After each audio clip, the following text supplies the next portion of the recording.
Olá, você é feliz?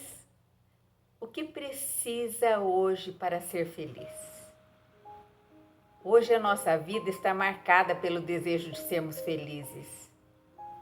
Serei feliz se conseguir aquele emprego. Ou então, serei feliz se aquela pessoa me amar. Ou ainda, serei feliz se tiver aquela casa dos meus sonhos. Ou, serei feliz quando meus filhos se formarem. E muitas vezes, quando a gente conquista aquilo que nos tornaria felizes, a gente vê que não alcançou a felicidade almejada. Vejam, essas aspirações que eu levantei, e notem em Mateus 5 que Jesus traz um outro conceito de felicidade. Essas aspirações que eu falei estão fora das pessoas, estão fora de mim. Já no Sermão do Monte, o famoso sermão de Jesus, que começa em Mateus 5, a felicidade está quando desenvolvo algo dentro de mim. Ele diz assim: felizes os pobres de espírito, porque deles é o reino dos céus. Nessa frase tão simples, mas ao mesmo tempo tão profunda, Jesus lança a pedra fundamental das demais bem-aventuranças. Felizes os pobres de espírito, porque dos tais é o reino dos céus.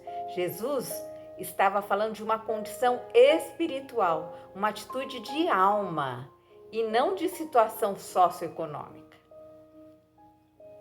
Dessa forma, a tradução que diz humildes de espírito pode interpretar melhor o estado interior a que Jesus se refere.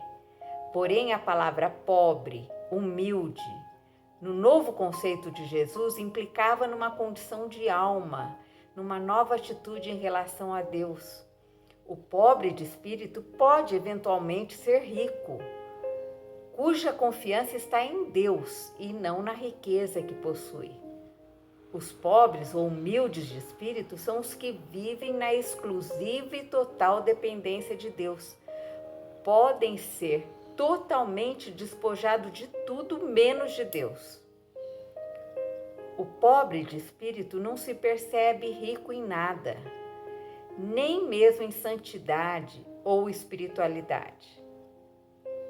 O pobre de espírito recorre exclusivamente ao socorro de Deus. E é feliz, não por possuir alguma coisa, mas porque confia em Deus. Nas escolhas entre Deus e as riquezas, preferem a Deus, porque, em geral, as riquezas escravizam as pessoas, tornam-nas marionetes do ídolo do mercado, por exemplo. Vejam Davi. Davi era um homem rico, poderoso, era um rei, mas considerava-se um homem totalmente dependente de Deus. No Salmo 47:17, ele diz assim: eu sou pobre e necessitado, porém o Senhor cuida de mim. Aqui está um rico com um estado de alma de quem depende exclusivamente de Deus. Podemos ser pobres, ou podemos ter pobres que colocam a sua necessidade em ter, assim como ricos, que colocam sua necessidade no ter.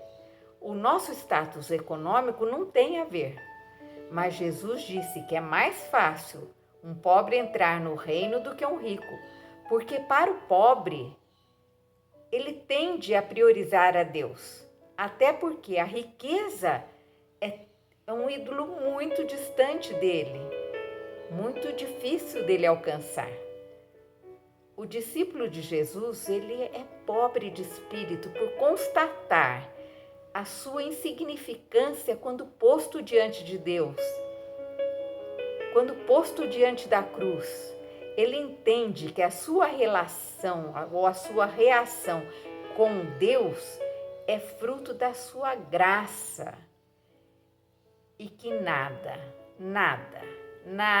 pode lhe dar em troca que Deus não tenha ofertado primeiro. Por isso, o pobre de espírito é herdeiro do reino de Deus. A pobreza de espírito é uma virtude interior, uma atitude de despir-se do seu eu e depender exclusivamente de Deus. O pobre de espírito já é, por natureza, participante do reino. Romanos 24:17 diz assim: não é comida nem bebida, mas justiça, paz e alegria no Espírito Santo. Começa assim: o reino de Deus não é comida nem bebida, mas justiça, paz e alegria no Espírito Santo. Podemos afirmar, então, que ser pobre de espírito é fundamental para o desenvolvimento das demais virtudes ou bem-aventuranças colocadas por Jesus através do Sermão do Monte. Que Deus nos abençoe e que sejamos discípulos e discípulas do Senhor Jesus, pobres de espírito.